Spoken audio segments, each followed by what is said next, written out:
Hello दोस्तों, data science series का आज हमारा 11th वीडियो है। आज के वीडियो में हम कंपैरिजन ऑपरेटर को डिटेल में देखने वाले हैं। पिछले वीडियो में हमने ऑपरेटर्स को देखा था कि ऑपरेटर कितने टाइप के होते हैं और उनमें से एक टाइप जो हमारे पास होता है अरिथमेटिक ऑपरेटर। अरिथमेटिक ऑपरेटर को हमने डिटेल में पढ़ा था, लेकिन आज के वीडियो में हम कंपैरिजन ऑपरेटर को देखने वाले हैं और किस प्रकार से ये वर्क करता है इसको हम प्रैक्टिकली देखने वाले हैं। तो चलिए चलते हैं यहाँ पे कंप्यूटर स्क्रीन पर और यहाँ पे देखते हैं।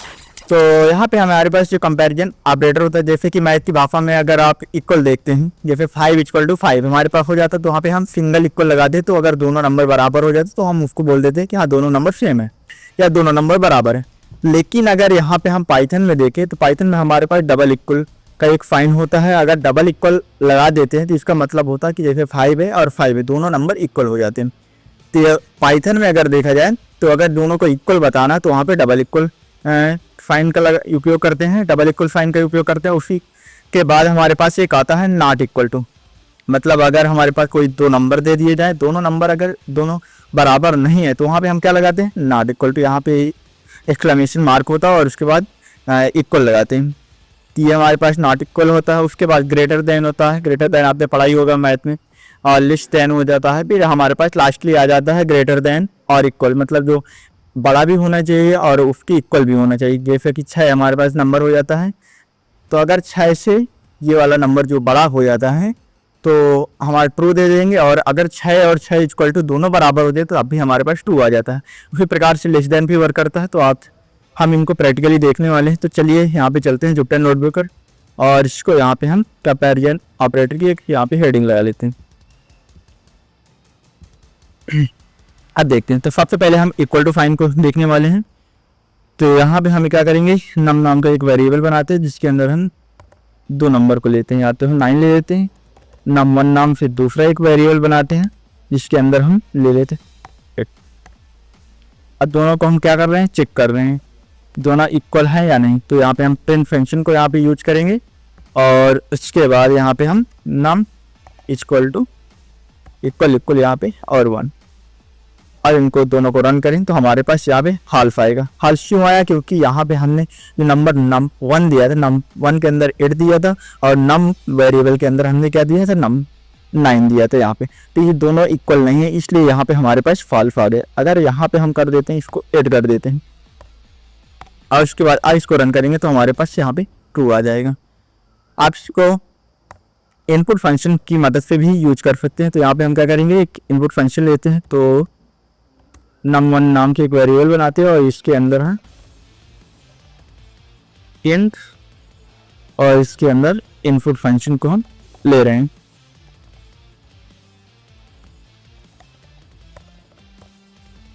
यहाँ पे हमें कोटेशन मार्क लगाना है। उसके बाद हम यहाँ पे एंटर फर्स्ट नंबर यहाँ पे हम लिख देंगे। अब इसको यहाँ पे कॉपी कर लेते हैं सेकंड नंबर के लिए भी, और यहाँ पे हम num2 नाम से दूसरा वेरिएबल बना देते हैं और यहाँ पे एंटर, जहाँ फर्स्ट नंबर है यहाँ पे सेकंड नंबर हम कर देते हैं। और इसको यहाँ पे रन करेंगे तो हमारे पास सबसे पहले बोल रहा है कि जो एंटर है, एंटर फर्स्ट नंबर, अपने यहाँ पे एक नंबर को एंटर कीजिए। हम यहाँ पे मान लेते हैं सिर्फ को एंटर कर रहे हैं और इसके बाद दूसरा नंबर हम यहाँ 3 पे लें। दोनों नंबर इक्वल नहीं, इसलिए यहाँ पे हमारे पास फॉल्स आ गया। अब यहाँ पे दोबारा से इसको रन करते हैं। अगर यहाँ 5 कर देते हैं और दूसरा नंबर भी हम यहाँ पे 5 कर देंगे तो दोनों क्या हो जाएंगे, दोनों सेम हो जाएंगे और यहाँ पे क्या आ जाएगा हमारे पास। लेकिन हमारे पास यहाँ पे एरर इसलिए आ रहा है क्योंकि यहाँ पे जो हमने वेरिएबल का नेम दिया था यहाँ पे num1 है, लेकिन यहाँ पे हमने क्या लिखा था num, तो यहाँ पे num1 कर दिया और इसको 2 कर देते हैं। अब इसको रन करते तो अब यहाँ पे अगर 5 एंटर करेंगे तो हमारे पास यहाँ पे ट्रू आ जाएगा। ये हमारा इक्वल फाइन हो जाता है। इसको इक्वल टू या इक्वल टू बोलते हैं पाइथन की लैंग्वेज में, और मैथ की लैंग्वेज में इक्वल टू बोलते हैं। तो यहाँ पे इक्वल टू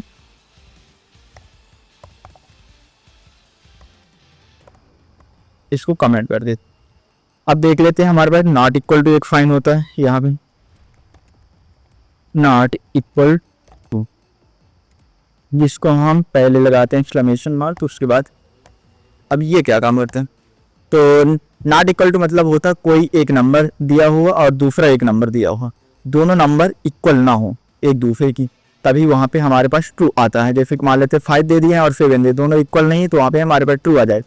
लेकिन जैसे ही वो दोनों नंबर सेम हो जाते हैं, मतलब 5 और 5 दोनों सेम हो गए, तो वहाँ पे हमारे पास फॉल्स आ जाएगा। तो यहाँ पे हम इसको दिखा दे रहे हैं आपको। तो यहाँ पे हम क्या करें, num1 नाम से इसको वेरिएबल बनाते हैं और इसके अंदर हम क्या करेंगे, इंट, इसको कॉपी कर लेते हैं। अब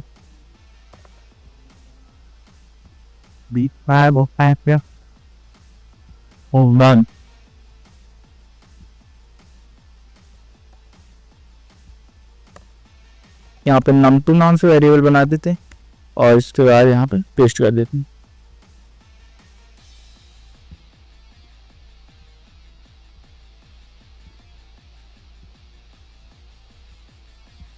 अब यहाँ पे हम क्या करेंगे, इन दोनों को चेक करेंगे। तो प्रिंट फंक्शन को यहाँ पे यूज करते हैं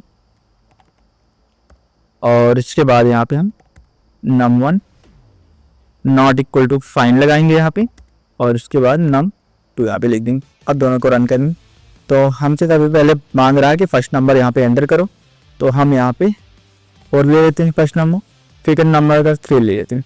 अब दोनों अगर यहाँ पे हम एंटर करेंगे तो हमारे पास क्या आएगा, यहाँ पे हमारे पास ट्रू आएगा। ट्रू क्यों आया, क्योंकि दोनों नंबर सेम है। अगर जैसे ही नंबर दोनों सेम हो जाएंगे तो वहाँ पे हमारे पास फॉल्स आ जाएगा। इसको दोबारा से रन कर देते हैं, यहाँ पे 2 ले लेते हैं और 2 ले लेते हैं, तो हमारे पास यहाँ पे क्या आ जाएगा, यहाँ पे फॉल्स आ जाएगी।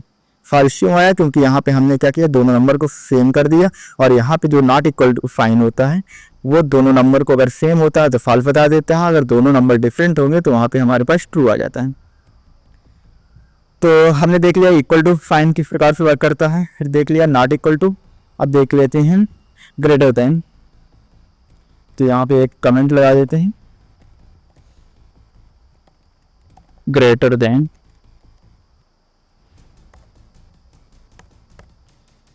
तो ग्रेटर देन आपको पता ही होगा, मैथ्स पढ़ा होगा तब आपको पता ही होगा ग्रेटर देन फाइन किस प्रकार से यूज होता है। बाकी आपको दिखा भी देते हैं।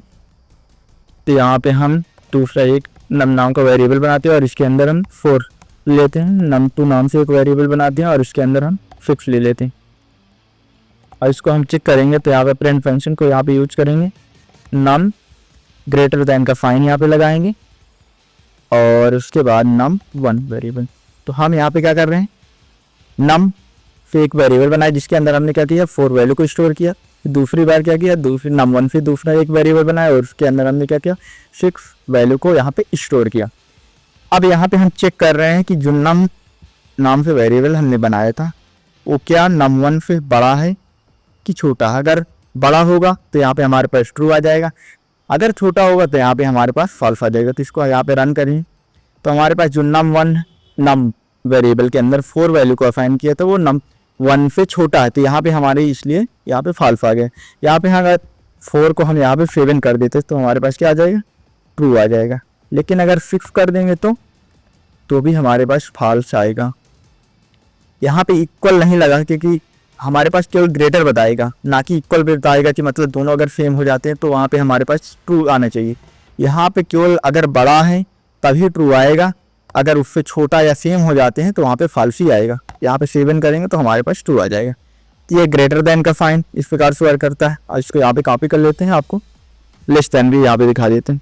तो यहाँ पे इसको यहाँ पे चेंज कर देते हैं, लेस देन।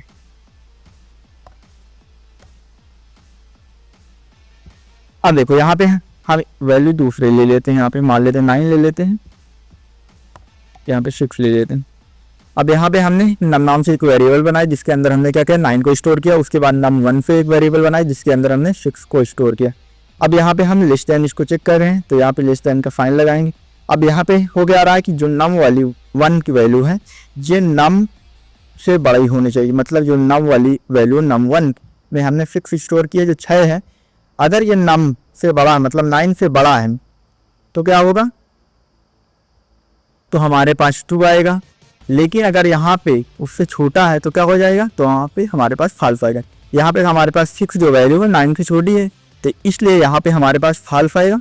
और इसको रन कर देते हैं तो यहाँ पे हमारे पास क्या आएगा, फॉल्स आएगा। लेकिन जैसे हम यहाँ पे इसको यहाँ पे 61 कर देते हैं और इसको रन करेंगे तो हमारे पास क्या आएगा, यहाँ पे ट्रू आएगा। तो यहाँ पे इस प्रकार से यहाँ पे ट्रू आता है। तो लिस्ट देन जो फाइन होता है ये इस प्रकार से वर्क करता है। ग्रेटर देन भी हमारे पास इस प्रकार से वर्क करता है। आप इसको इनपुट फंक्शन में भी यूज कर सकते हैं, इनपुट फंक्शन को लेकर उस प्रकार से। तो आप देख लेते हैं हमने 4 यहाँ पे ऑपरेटर को देख लिया। अब 2 ऑपरेटर और हमारे पास बचे हुए हैं, एक है ग्रेटर देन, इक्वल टू और लेस देन और इक्वल टू। तो यहाँ पे हम कमेंट लगा लेते हैं और यहाँ पे हम लिख लेते हैं ग्रेटर देन और इक्वल टू।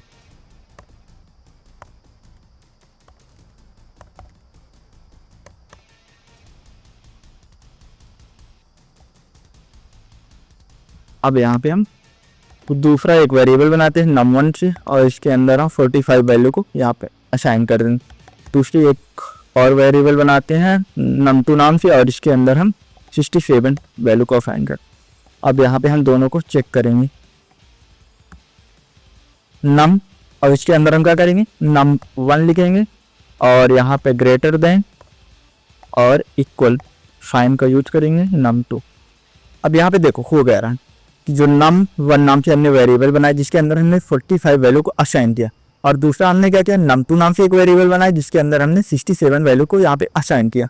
अब यहाँ पे हम पहले चेक कर रहे हैं कि जो num1 नाम से हमने वेरिएबल बनाया था इसके अंदर जो वैल्यू को असाइन किया वो क्या num2 से बड़ी है, मतलब num2 हमारे पास 67 है, क्या 67 नंबर से बड़ा है 45।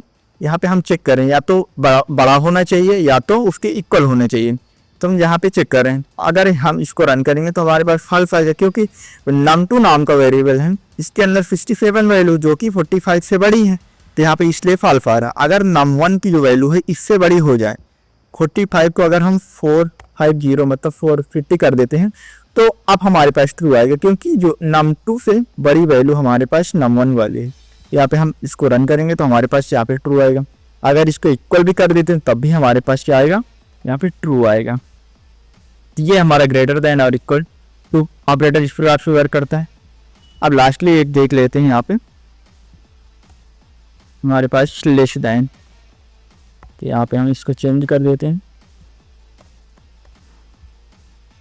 अब यहाँ पे वैल्यू को भी यहाँ पे चेंज कर देते हैं। यहाँ पे मान लेते हैं 23 ले लेते हैं, यहाँ पे हम 20 ले लेते हैं।